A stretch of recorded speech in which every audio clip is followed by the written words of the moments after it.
We're back for another day of AMXbooks. We're back for another day of LEARNING.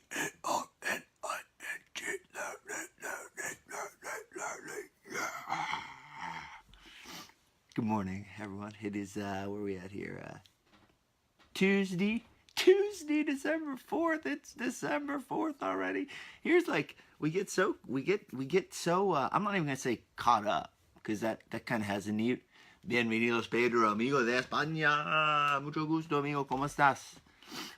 It's not that we get caught up, because caught up is kind of like a little bit negative of a thing, but we just get in our stuff, you know? We get in our stuff, and all of a sudden it's December 4th, 2018, and you're like, oh my gosh, it's almost 2019. I'm almost 38. And then you're like, meh, whatever, I'm almost 38.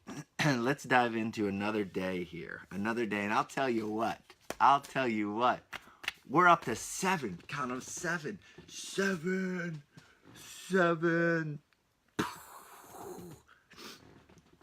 Patreoners. 7 Patreoners. You can get on up at that link above if you want to check it out and see what's what. Let's dive into AMX today. Where am I at? Are we good to go? Yeah, we're good to go. Guess I gotta turn my mic on and get it in front of my face. Let's start with that, and then we'll start recording. All right. 1, 2. Remember, these are all uploaded to youtube.com/Charlie Spaniard. 1, 2, 3. Hello, my friends, and welcome to the Spaniard Show. This is, what is it, Tuesday, December 4th. This is the Spaniard. We're here for AMXbooks 627, and before we kick off AMXbooks 627, I want to spend I want to send out a couple shout outs. We've got some new Patreoners. This is fun. We're up to 7 Patreoners. I believe it's $31 total. 7 people who took the commitment, made a commitment, took the time out of their day to click a link and say, yeah, I like what you're building. I believe in what you're building. Boom. We have Swivey. I met you out of Lake Tahoe at the Spartan World Championships. Thank you, my man. Nick Belfiore. Nick Belfiore was part of AM Extended, and he's part of the Patreoners. Greg, all the way over from Scotland. And of course, we got Matt Mendez. Matt and I have a conversation coming up here in the next day or two. So thank you to all of them. Thank you to Ben and Dred and Larry for kicking it off. This is fun. So thank you from the bottom of my heart.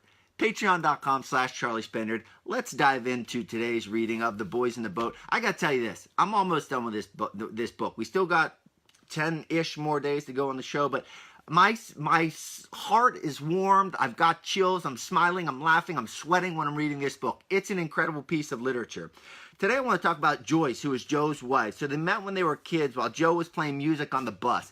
This is a bit of nostalgia. This book is a great historical document, as well as a story, as well as relationships, as well. There's so many storylines in this book, but one of them that makes my heart warm is to hear the relationship of Joe and his wife Joyce, and they met when they were kids. He used to play music on the bus, and he took note of, hey, this girl over there is watching me, and her name was Joyce, and she ended up being his wife. So it says in the book, quote, so when Joyce had first laid eyes on Joe Rantz, sitting in the back of the school bus, strumming a guitar, listen to this, she had been drawn to him. Here we go. Drum roll, please. A window to a wider and sunnier world. He seemed the very embodiment of freedom. A window to a wider and sunnier world. He seemed the very embodiment of freedom. Remember when I talked about George Pocock and his pursuit, his lifelong pursuit of the ideal? When I read of this young boy being the very embodiment of freedom to this young girl, that to me is the pursuit of the ideal, the embodiment of freedom, the window to a wider and sunnier world. Quote, she resolved that day that she would find a way to compensate for the way the world had so far treated Joe Rantz. She looked at Joe, she looked at his treatment from his parents, what the world had done to him, and she said, no, I want to make this right. I want to make this just. They both battled self-doubt. So she saw in Joe this young boy who battled self-doubt, who battled this fear that she too battled. And I love it. And she felt a connection because of that. I love this idea because so many times, too many times, we sit back or we sit by the side or we sit and we look and we think they, especially with social media, this ideal life that exists. And it's simply not true. It's simply not true that every single person has their stuff. Every single person has their fear or their self-doubt or their lack of this or their lack of that. Also, Joyce's confidence and belief in Joe at this young age, it also reminded me of the power of belief in others. Remember when DDP, I had Diamond Dallas Page on the show, and I've referenced this quote many times. Never underestimate the power you give someone by believing in them. Never underestimate the power you give yourself by believing in yourself. That's it.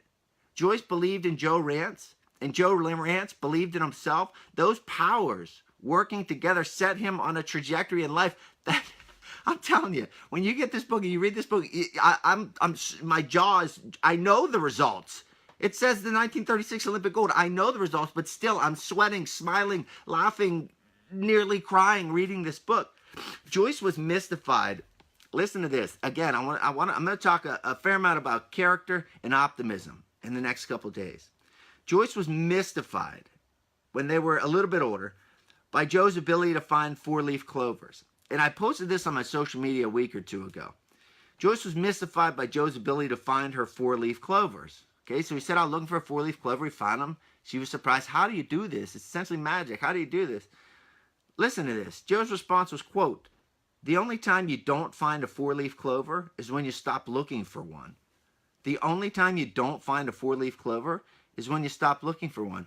To my right, if you're watching on Facebook or you're going to watch on YouTube, I'm holding up a piece of paper here. You know what this paper says? Just keep going, don't stop.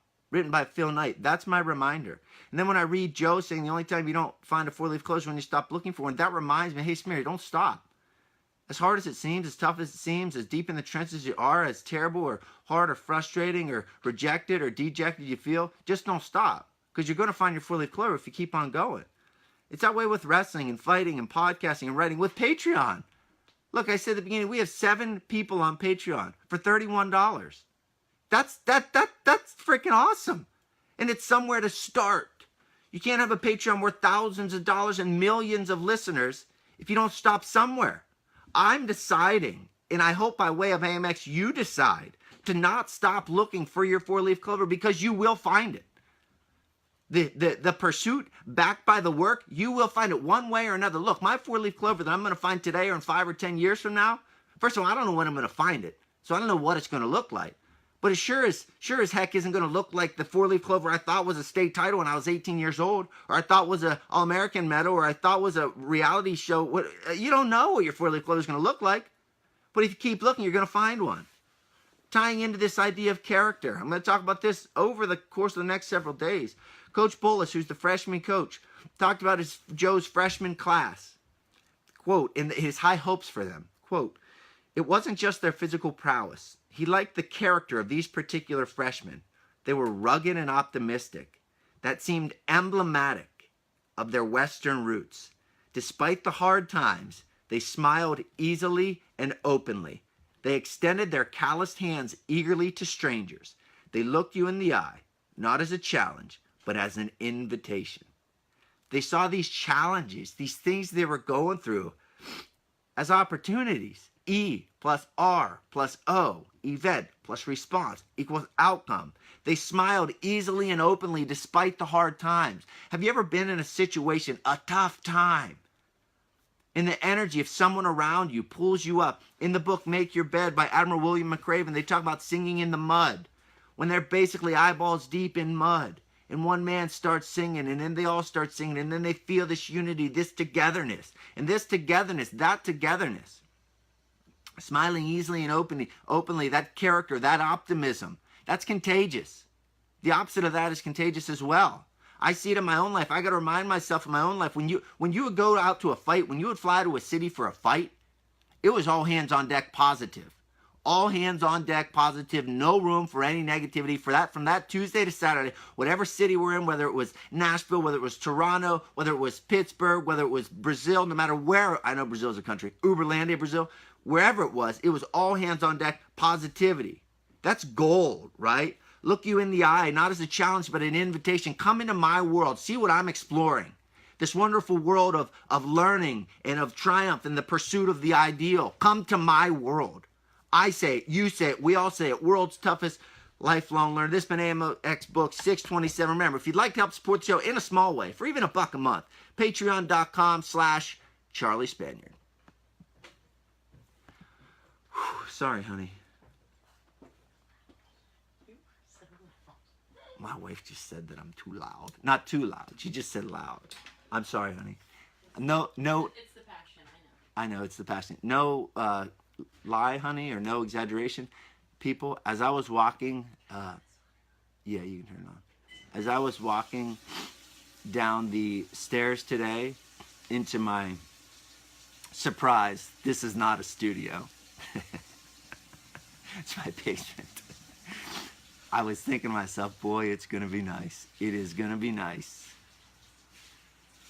when it is a studio. It is going to be nice.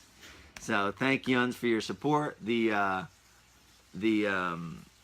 Patreon link is above. Any questions, let me know. Speaking programs at charliespaniard.com/booking.